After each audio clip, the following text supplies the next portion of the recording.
Hello, everybody. How you doing? Welcome to another episode. I think it's what, episode 8? 8, David? Yes, episode 8 of 20-year Bice Institute anniversary. So I really appreciate you guys joining us live. We do have a very special guest today from all the way from Calgary, Alberta, our one and only lady faculty. Okay, let's welcome Dr. Jazmin Lui. Is she here? There you I'm go. here. Yay. Sorry, my hat and my shirt don't match today. Okay. Okay, long story. Okay, not going to get into that. Okay. Dr. Jazmin Lui, how are you? How are you? I'm doing good. Thanks, Mark. Did you work today? Oh, yeah. Do you Yeah. work full time, Monday to Friday? Yeah, I work 4.5 days, and then sometimes I work on the weekends at my husband's clinic. So I'm trying to keep busy. Oh wow. Okay, that's Andre's practice, right? Yeah. Yes. Yeah. No, that's interesting. Working with husband, right? So some couple works really good. Some that I know, I heard that it's a nightmare. So hey, you guys are doing well. Then keep up the good job. Okay. So Jasmine, what I wanted to do was invite you. I know you have a wonderful presentation ready, but before that, I wanted to give an opportunity for a lot of our audience. They've seen you, and they also know that you're one of the only female lady doctor as part of our faculty. Yeah. And you're also one of our youngest faculty as well. So we want to spend some time for them to get to know you as well. Okay. Yeah. Or maybe I'll find something that I don't know even about you, right? Who knows, right? Yeah. So Jasmine, tell me about a little bit about yourself. Like, were you born in Canada and Yeah. always in Calgary? Yeah. Tell us about a little bit. So my parents were both born in Calgary. They met in Calgary as students, and I was born in Calgary. So I was born and raised, and I thought, that when I was growing up, Calgary seemed like a pretty nice but boring place. um, but when I ended up going away, I came to really appreciate Calgary and how it was just the perfect size city. Like there's lots of things happening, but it's not big enough that you're dealing with bigger problems like heavy traffic or crazy cost of living, and just being close to friends and family is really important to me. So yeah, so I Lot actually of people, yeah, a lot of people know about Vancouver, know about Toronto, but there's some people, especially doctors from different parts of the world. I don't think they've ever been to Calgary. They don't hear much about Calgary. So tell me, as somebody who lived in Calgary for all your life, right? What's the worst thing about it? Okay, because I can give you my opinion, right? Because I mean, I was shocked when I first went there. It was in the middle of January, I think, one time, right? So tell me about the weather. the weather is just wonderful, Mark. I mean, if you love skiing and winter sports, it's the best place to live because we get winter from October to almost March or April. That's right. Or sometimes well into the May too, right? Yeah. And when you guys get Yeah. snow, you get snow quite a bit, don't you? Yeah, the rule is you don't take your snow tires off until May long weekend. So, September to May. yeah, But the basically. summer that you get is wonderful, yes? Yeah, the summers here are amazing. It's not too hot, and because it's short, everyone is out and about trying to make the most of it. So there's festivals happening all the time, people going out to patios, concerts, and it's like I know a lot of my patients actually they're snowbirds, so they like to go away, to Palm Springs or Florida Mm, for the winter, but then the summer they always come back to Calgary because they said it's just right, the weather and the mm. atmosphere. So I think that says a lot. Calgary Stampede is still a big event, right? Yeah. Yeah, Yeah. it's still a huge event. Um, Lots I of always artists wanted to come. go. Never got to go to the event yet. So something that's on my bucket list for sure. Right? When is it usually happening?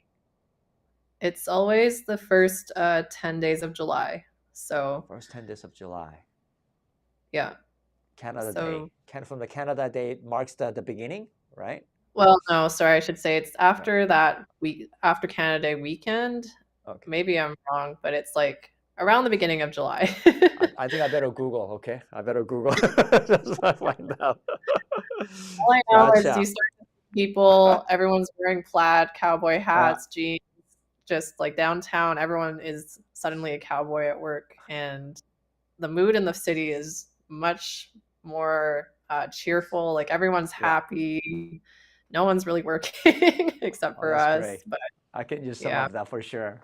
Yeah. Mm. Um, Tell me about a little bit about what you do besides dentistry. I know you work full time, because I sometimes I get texts from your dad, bike riding and things like that. Is that what you like to do as well? Yeah. Yeah. So me and my husband, we love biking and we really got into it during COVID. The bike paths in Calgary are fantastic. So during the summer, we like to go on bike rides all around the city along the river paths, Hmm. and we even went on a bike tour on our honeymoon. Oh, really? Yeah, in Te- Spain. We didn't do as much as you did in Taiwan, but it was around 60 to 70 kilometers a day for a week. So, Oh, that's not too bad. That's not too bad. I did like 110 kilometers every day. Was what I signed up for is a torture though. The tour to Taiwan. It's funny. Like when I arrived there, and then after the one day of bike riding, and during the dinner, because I was so tired, so I said, how far of a more distance do we do part of a Taiwan? And then they looked at me like, I'm stupid or something. Mark, we call this a tour de Taiwan for a reason. We're going to do the whole country around the perimeter, right? Oh my goodness, But it was like before that, I never even did road biking before. The mhm. closest the bike riding was motorcycle, right? Yeah, but actually pedaling was my first time on the road biking. But it was like really really memorable. Yeah, really really memorable. But I don't really recommend easily to anybody. For sure, for sure. Yeah.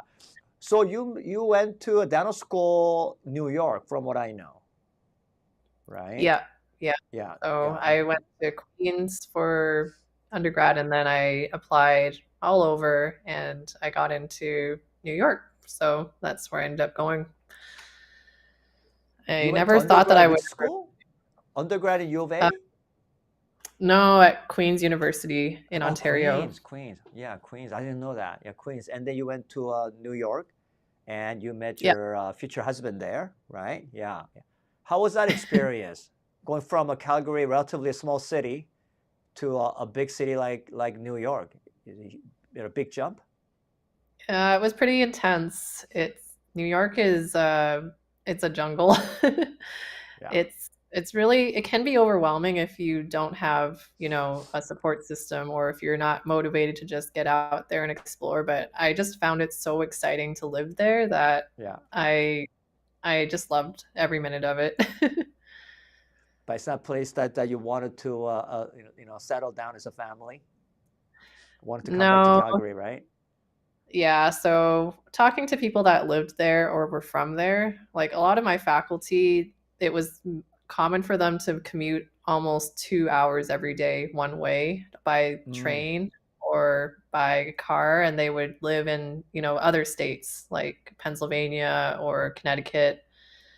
And it seemed like if you actually wanted to enjoy New York, you couldn't actually live there, or you could, but it would just be you'd have to hustle and grind, and mm, probably you wouldn't enjoy actually living there. I think in a lot of yeah. ways, or at least I wouldn't. I think Hmm, hmm. um, it was great as a student because I had all my friends there, and as a student, you have more time and freedom to just go Mm, out and explore. But I think raising a family would definitely be challenging as someone who didn't grow up there. mm, mm.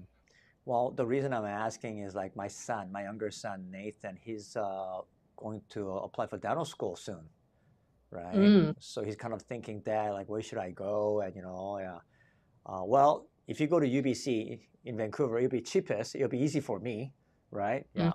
But it's quite competitive in Canadian dental school. So he's looking at a few schools in USA and maybe even Australia, right? Yeah. mhm. So we'll see. He's basically whoever is going to accept him, he's going to go, right? Yeah. So that's the situation that's in, right? That's interesting. Tell Mhm. me about your encounter with Bice Institute. Okay, yeah. Uh, I mean, I kind of know. When was the first time you actually got to know Bice Institute and the faculty of the Bice Institute? Tell me your journey with the Bice Institute.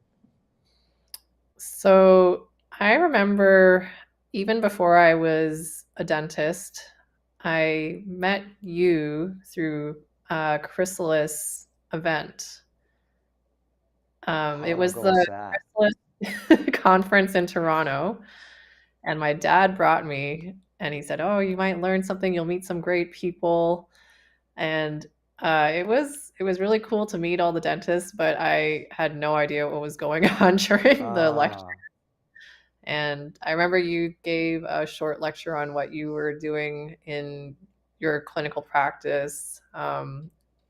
And yeah, I just remember you're like, oh, he's like a really fun guy, really engaging. And then later, when I came back to Calgary, I remember you set up a lecture, or it was like a live study club in my dad's mm, clinic. I mm. don't know if you remember that, but you actually gave a lecture and then you did a surgery, and then other dentists were doing their surgeries in the clinic. And you were like Oh, okay. instructing the dentists. And then I think that same weekend or within the next few months, you gave a few more lectures in Calgary. So I remember doing like the immediate anterior lecture and the medial molar. And I hadn't even placed like an implant before, but it just happened to be those were the lectures you were giving in Calgary. So my dad wanted me to go and take them. So Oh, I remember. So you just graduated dental school then, yeah, yeah, I right? was a fresh grad. Yeah, that's the way to And do it. Fresh grad, learn about immediate anterior right away. Jump in the yeah. water, right? And Yeah, then, so I felt yeah, yeah, good afterwards. yeah.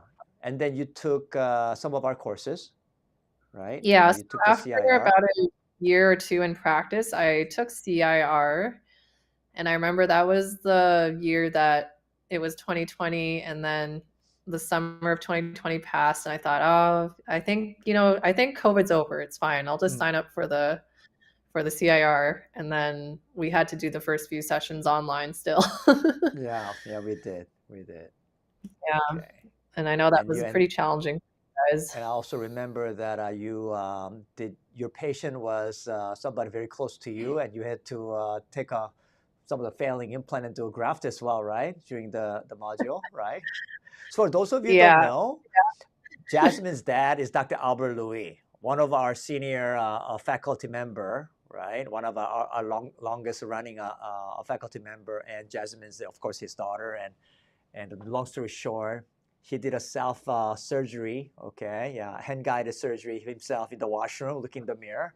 Okay, that's what the story is. And then he did it off angle, and then he failed, and he needs somebody to bail him out, right? And there you go. That's he he used his daughter, and he became the patient at the module, and he got his teeth fixed. Right? Does that sound about right? Sounds about right. I mean, it's hard for dentists to get their own dental work done sometimes. We're Yes. so busy Yeah. with doing Yeah. dentistry that we kind of neglect our own mouths sometimes. So Yeah.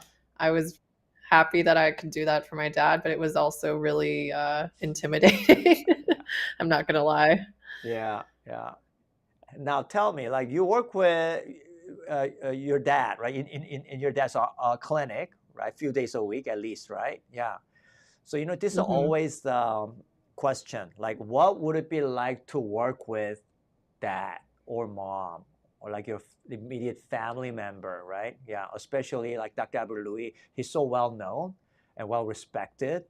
And, what's the dynamic like? Because, like, for me to imagine working with my son, is be it's kind of difficult to imagine, right? Is it a good thing? Is it a bad thing? Or, something that you enjoy or maybe not? How has it been for you? Well, when we started off, you'll have to put this into context that my dad has never had an associate, period. So Oh, that, yeah, so that whole dynamic of even just having an associate was new for him. that I And didn't I know. think, yeah, he's just very used to having, his own practice as a single dentist, provider, and he just never really found anyone that he trusted enough or that kind of was on his same wavelength of how he wanted to treat patients. Mm. And my dad just loves dentistry, so he was like, "Well, I just want to see my patients. Like, I don't Mm. need a break." So when me and Andres both came into the picture, we kind of had to figure out how we fit into my dad's workflow and practice. There was a lot of learning the first Ah. few months. I think it was a lot of just figuring out like the staffing and the space. Like Mm. his clinic is pretty maxed out just for him right now, but luckily he had been renting out a Mm. satellite clinic across the hallway, and we were able to take over that space. There was 3 chairs there, and then Mm. we had to figure out like, oh, can we just have staff, go back and Mm. forth between the two spaces?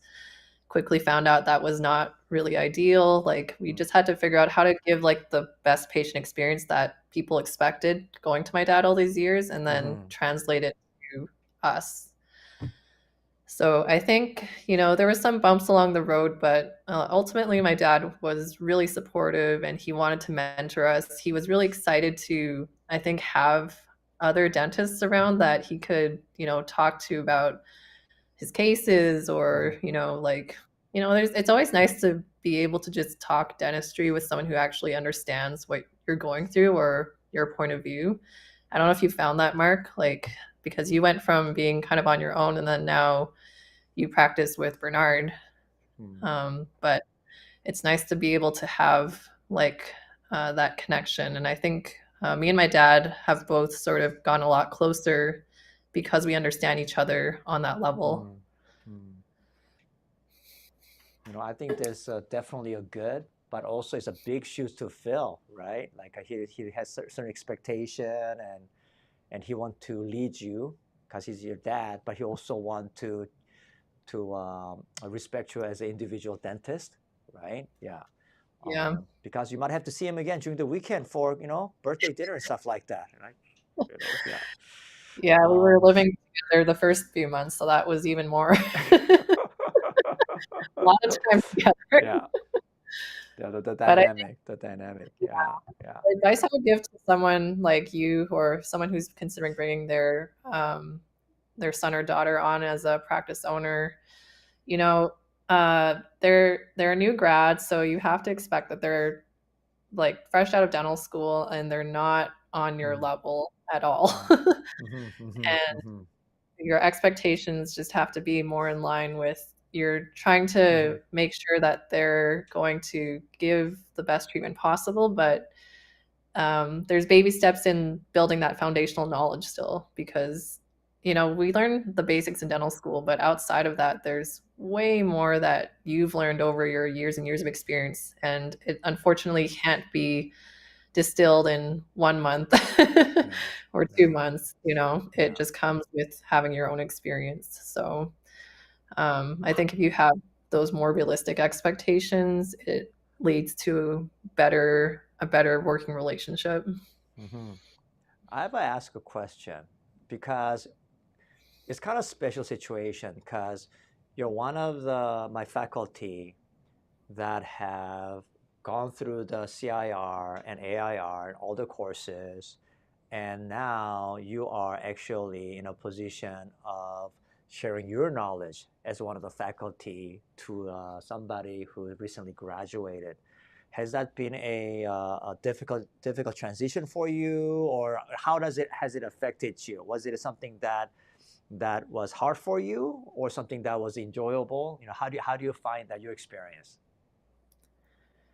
Well, I definitely think that I had a lot of imposter syndrome. Mm, So I don't know if you've ever had that, Mark, but it's it was hard because the faculty is made up of so many amazing dentists, and you guys have had so many mm, years of experience that I felt that sometimes what I brought to the table maybe wasn't uh, as much knowledge, mm, or maybe I wasn't what I was contributing was much more basic.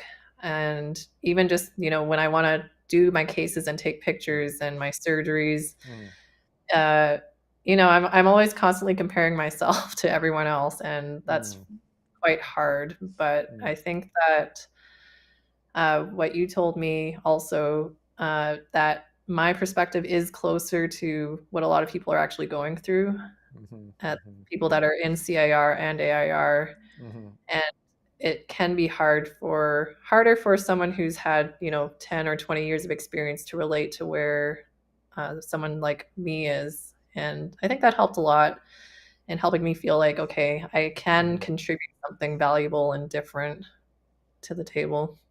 Oh, absolutely. Absolutely. I think you always prove me to exceed my expectation, right? Because I don't expect, somebody like you to know the level of knowledge that Dr. Jin or Dr. Louis or, myself have. But your real big advantage and ability is be able to relate to the younger crowds, and they can definitely relate to you, and things that you share come across to them as more real than what will come to me, right? And that's what takes you to tonight's presentation, right? Yeah. Okay. I really, out of all the, to be honest with you, out of all the topics that our faculty brought to the table for this 15-minute presentation, I like this the best. Okay. The presentation for tonight is called the 4 tips to building your implant practice as an associate. And I have to ask you a question. Why not 5 tips? Why did it have to be 4 tips, right? Okay, so usually we get 3 or you get 5.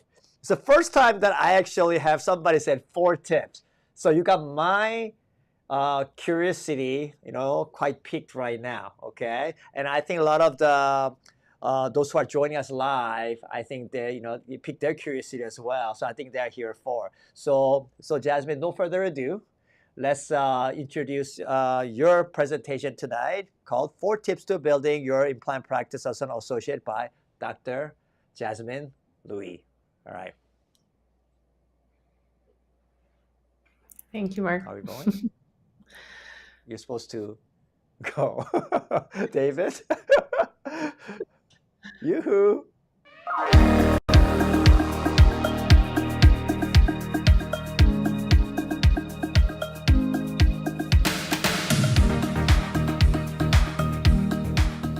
Hi guys, my name is Jazmin Lui. You may have seen me in other live surgery videos with Bites, whether I was the host or doing the surgery myself, usually with my father, Dr. Albert Lui. I am so excited to be part of Bites' 20th anniversary celebration.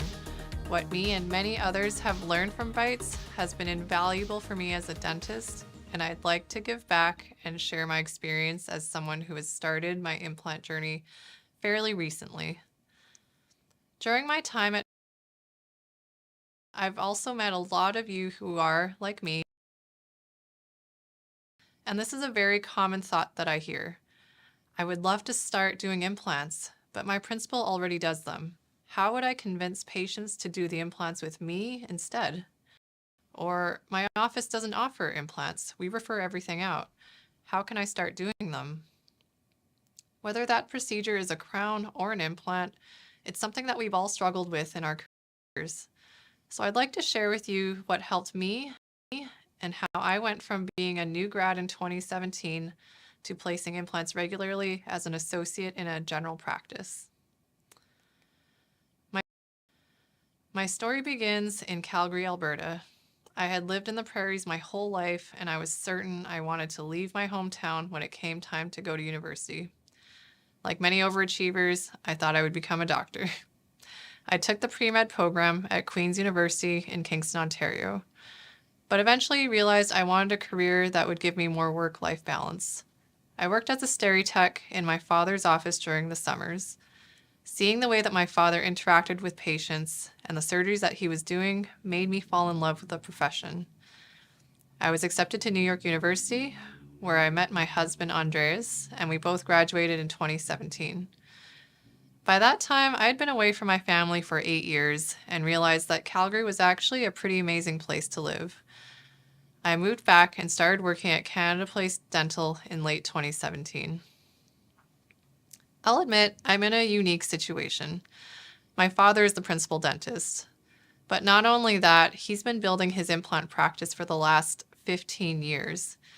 He's been laser focused on making implants his bread and butter. In fact, 80 to 90% of his procedures are surgery. And not only that, he's been seeing his patient base for more than 20 years. How can I, a freshly graduated dentist, compete with that? Today, we are going to go through my 4 tips on building your implant practice as an associate. Let's look at number 1, building trust. First, I had to look at what made my principal successful in the first place. Number 1, his patients trusted him.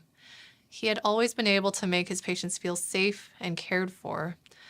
Maya Angelou once said, "I've learned that people will forget what you said, people will forget what you did, but people will never forget how you made them feel." So I worked on making personal connections with whoever was in the chair. Avoid avoid the small talk. Try to go beyond how's it going.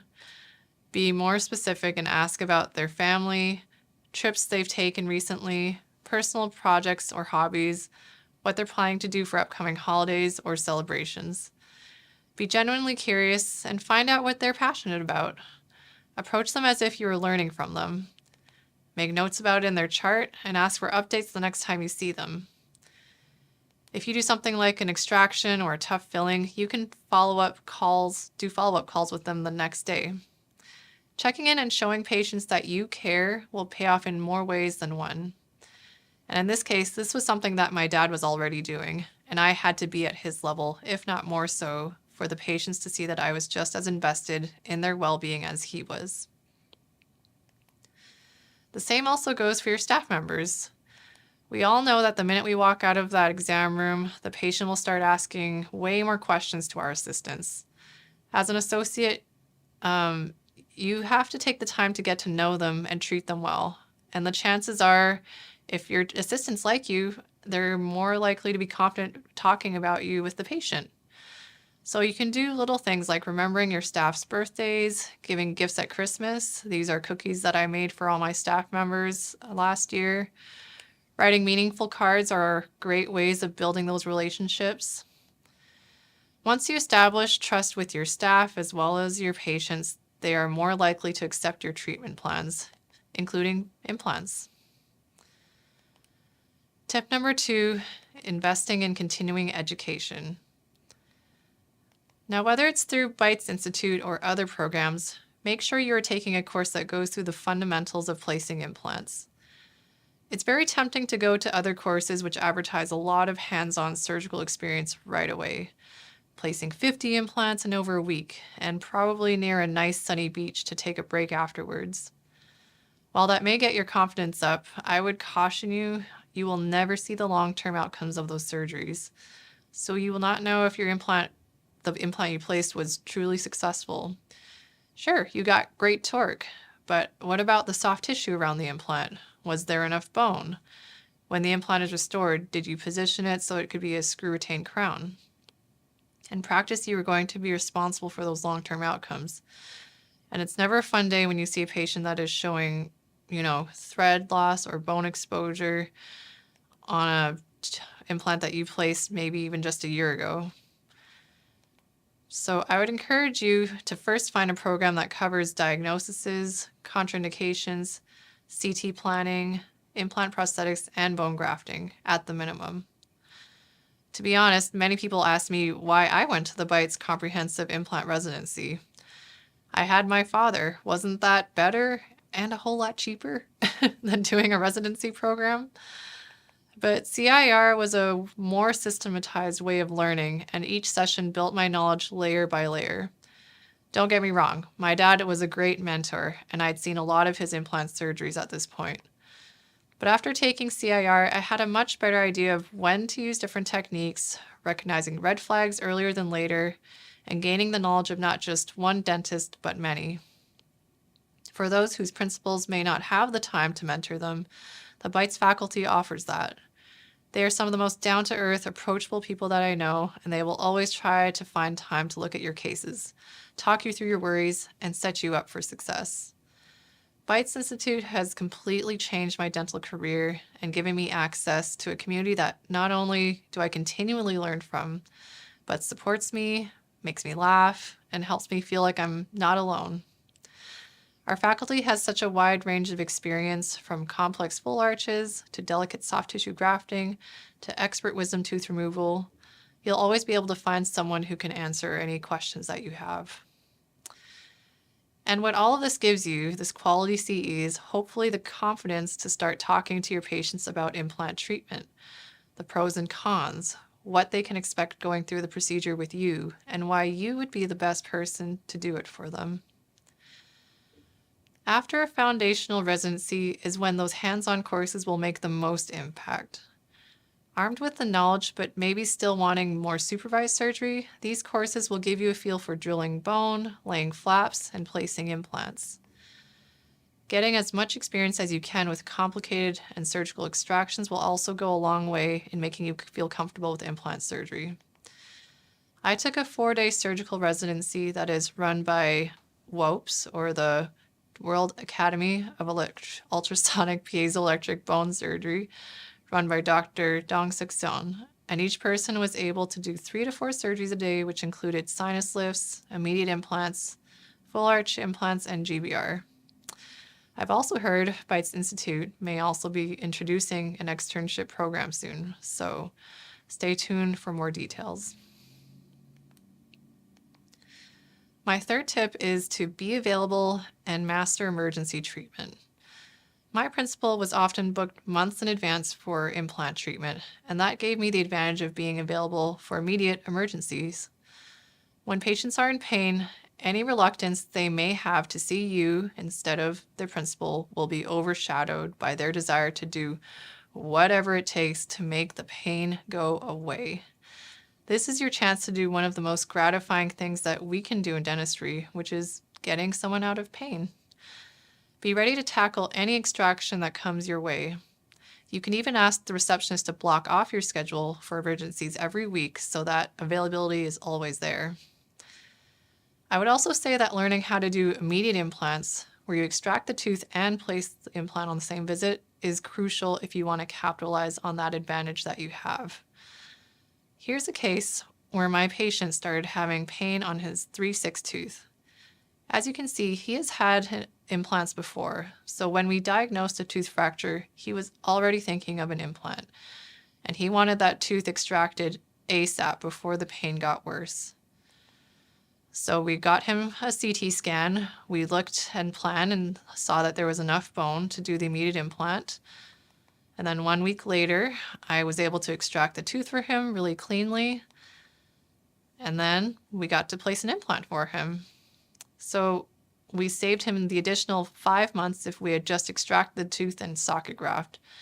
And he was really grateful that we were able to get him out of pain. So if you're not quite comfortable with immediate implants, learning PRF and socket preservation is still a good alternative. Think about it.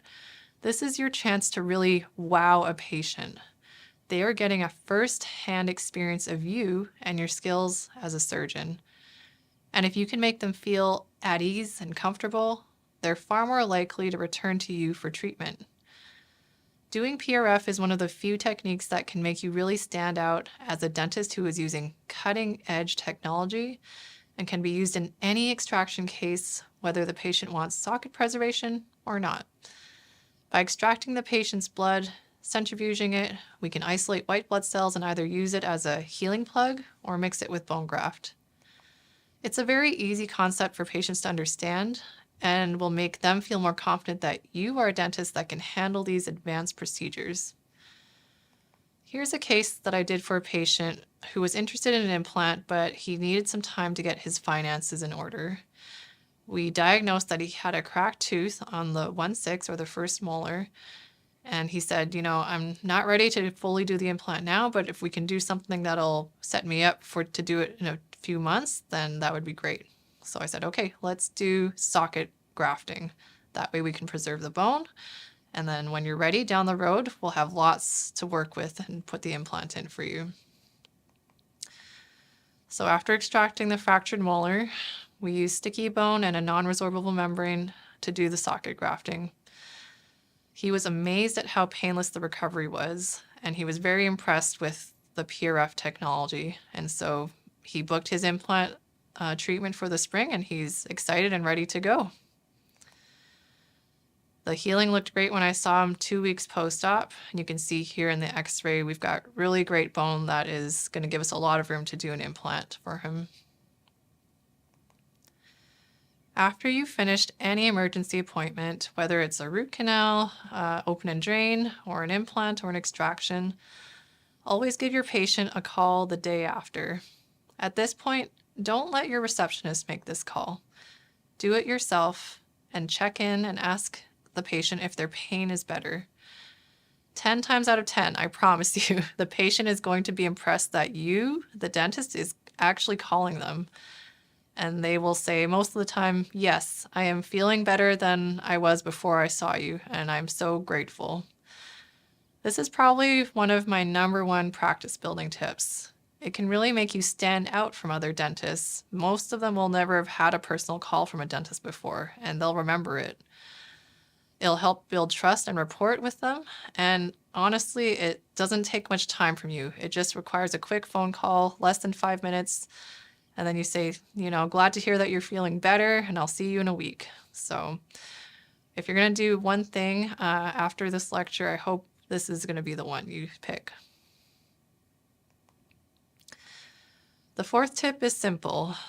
Become very familiar with the implant workflow at your practice. And if it's not in place, it's time to start working with your staff to establish one. Booking an implant, you might think, is just first you get the scan, then you make a treatment plan, and then boom, let's just book the implant. It's not as easy as that. First, the patient needs a CT scan. That's true.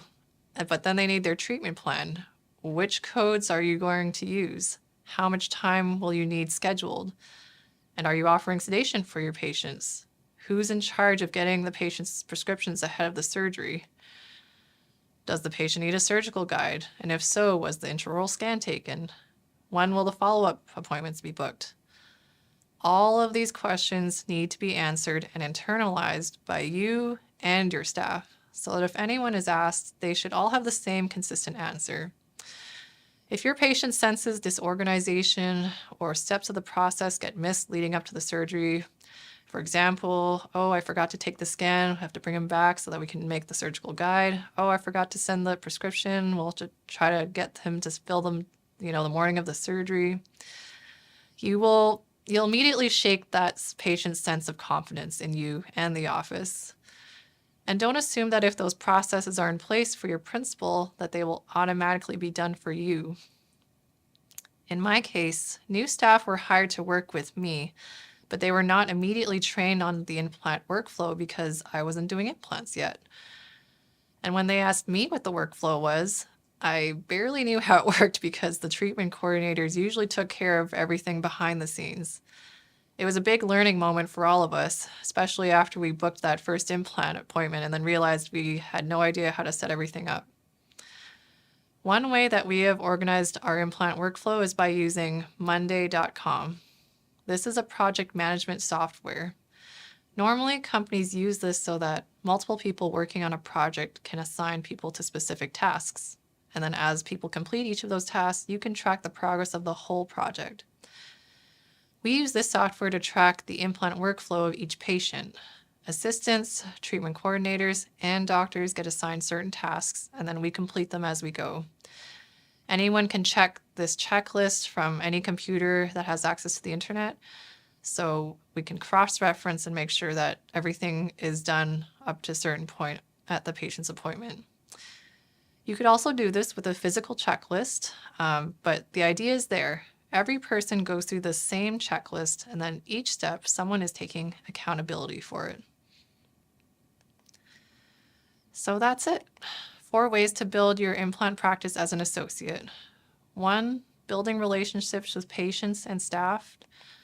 2, taking quality continuing education on placing and restoring implants.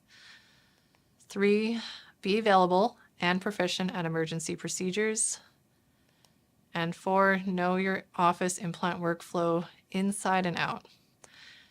I hope I've given you new ideas and tools that you can start using as soon as you get back into the office. Please feel free to reach out to me or any of the BITES faculty. We have our Facebook group, BGIN, the BITES Global Implant Network, and I would love to hear your stories about your implant journeys. Thank you.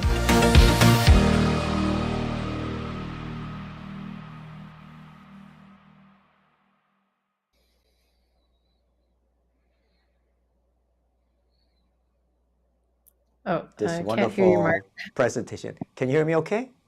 Yeah, now I can hear you. Okay, gotcha. A little bit of technical difficulty today. Could be the weather. Yeah, thank you so much. It was really, really helpful, useful, and once again, you have surpassed my expectation. Okay, yeah. You know, one thing about Jazmin for you is nothing flashy, but you cover all the essential points. Oh, yeah.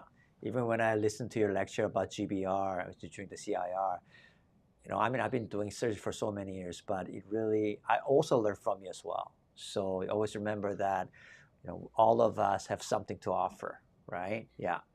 And from hearing from you, your perspective as an associate brought me a lot of memory because at one point I was an associate too, right? I was an associate and I put my first implant as an associate because I was working for the principal dentist, Dr. Andrew Chang.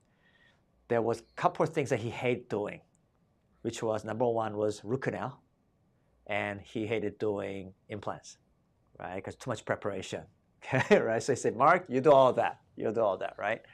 But I can totally agree with you in some of the points. I agree with all of it, but one of them that I really, really can connect is available for emergency. Because I too was an associate doctor and nobody wanted to see me at the beginning, right? But he was a busy dentist and he had a satellite practices that he was visiting. So those times I was working and there's always emergency and they have no choice but to see me, right? So that's when I developed the relationship. And my first associateship was actually Squamish. I don't know if you know where the Squamish is. It's a small little town from Vancouver to Whistler, right in the middle of it. Yeah. So I started from there, right? That's the only place I can get a job when I first graduated in 1997. But the funny thing is, those patients still come to see me for dental implants, right? So that's yeah, that's very important. And also, I can totally relate Caracol. But I got to be honest with you, I don't give Caracol. Jesse does, my assistant. Okay, yeah. I think Dr. Jin still gives Caracol. Yeah, he loves giving Caracol because that's almost like our reward, right? Like you said, almost 9 out of 10, they're impressed, right? And I think the Caracol makes them calm. And also, you know, they also appreciate, and just knowing that, you know, you're only one phone call away. I think that's important. What I do give though, my patient, my cell number. On the post-op instruction sheet, they handwrite my direct cell number. So if they're after hours on the weekends, if they ever need to reach me, they text me and I'm available, right? So I think that was a really, really good tip, right? And I Mhm. also want to share some of it is that my favorite clinical time is one-on-one seeing emergency, like Sunday early in the morning or late at night. I used to hate it because oh my gosh, it's my weekend. I gotta go. My goodness, can they wait till or go to like the Burnaby General Hospital or something? But what I come to realize is that when I see them one on one, even though it's the same patient that I've seen for years, I really get to know them because no one else is bothering me. No one else is Yeah, telling me, it's "Oh, very Dr. peaceful. Kwan, op three, can you come for do this or consultation?" No, I got the whole evening to myself and the patient, and we'll talk about all sorts of things. I never knew he had 5 kids. Never knew Mm. like he went to this school and studied something totally different. I get to know him as a person, and that's when I realized that you know what,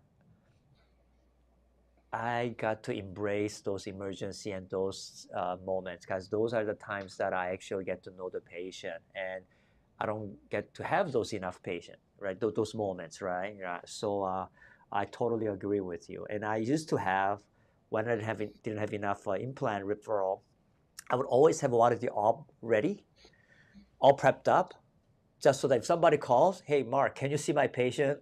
I'm ready to go. Right? Yeah. So another great tip. Okay. Yeah, Yeah. I mean, the emergency is like when the patient is the most vulnerable too. Like you're seeing them at a very vulnerable moment for them because they're in so much pain. Yeah. And if you can emotionally connect with them and just, let them know that you're there to help them and you're going to take care of them and you're going to get through this together, that becomes a very powerful Mhm. bond, I would say.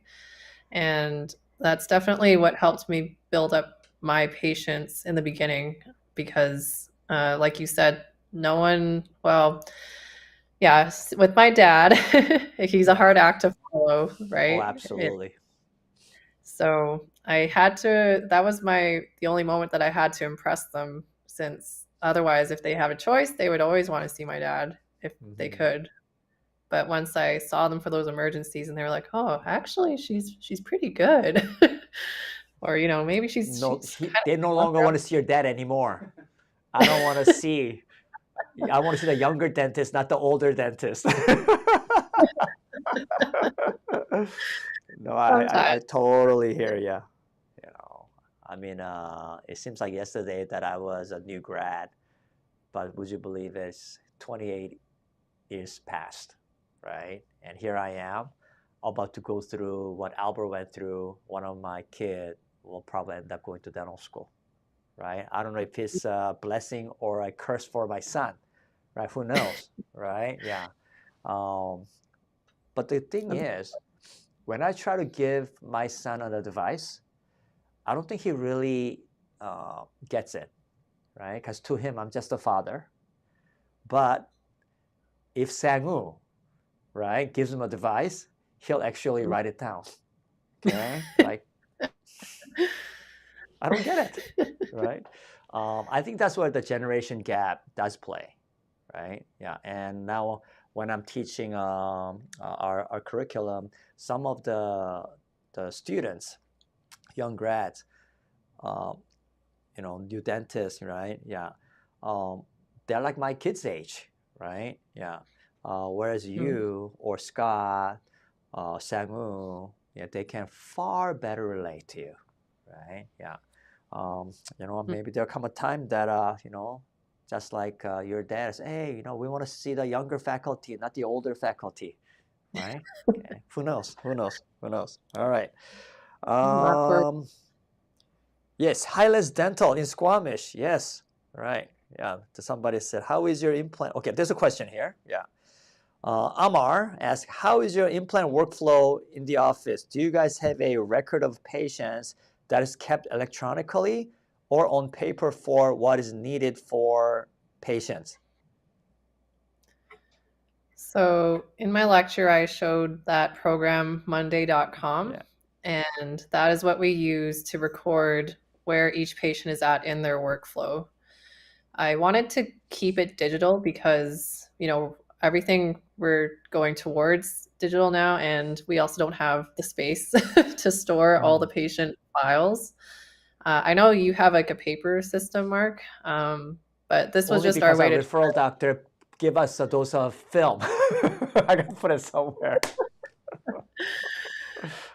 Yeah, this paper just has like, okay, did the patient get the consult? Yes. Did they go for their CT scan? Yeah.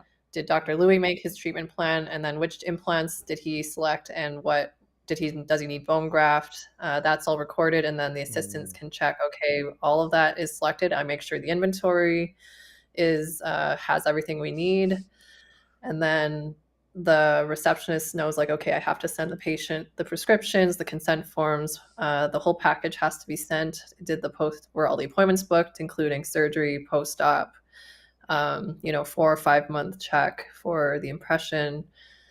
And it's all checked off, and it's on the internet, so anyone can log into a computer, and then any computer will show the updated list, and then they can just check off whatever they did. So that's how we're working with our workflow right now.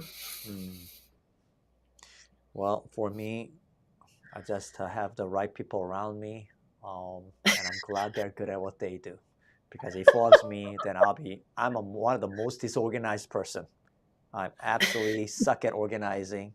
I'm so happy that I have Angela, David, and Tracy, and Bernard, right? Yeah. I'm really good at doing one thing. I just say, let's do it. I make a decision, and then the rest of them, I leave it to them to do. You need to start, right? Yeah. You know what, Jazmin, thank you so much. Okay. David, before I let go of Jazmin, what's the code today for those who are attending live? They earn the right to have the AGD. There you go. Yeah. 1 AGD credit, CE credit. Verification code, please use BITES 20 JZ 4 TP. Okay, let's decode that. Bytes 20 anniversary. Jazmin Lui Z. What's a Z? Jazz. Okay, gotcha. Jazz JZ 4 TP. What's a TP? Tip. 4 tip. There you go. So bytes 20, Jazmin 4 tips. Okay. Yeah. All right. 4 tip. So thank you so much, Dr. Jazmin Lui, for sharing your experience and your unique experience as an associating for one of the toughest boss that you can ever ask for, and still survive and thrive and teach us 4 very important tips. Okay, thank you so much. Take care and see you soon. All right, say hello to your dad. I will. Thanks for having me, Mark. Thanks for everything. Absolutely. And those of you who are joining us live again next week, I don't know when it is, but next one is Dr. Michael Wong. Yeah, and he is going to give us his 15-minute presentation on something. Okay, but the poster is going to go out, so join in. Because he's one of the most experienced clinical general dentists that we have in our faculty. Have a lot to talk about as well. Thank you once again. Take care and see you soon. Bye-bye.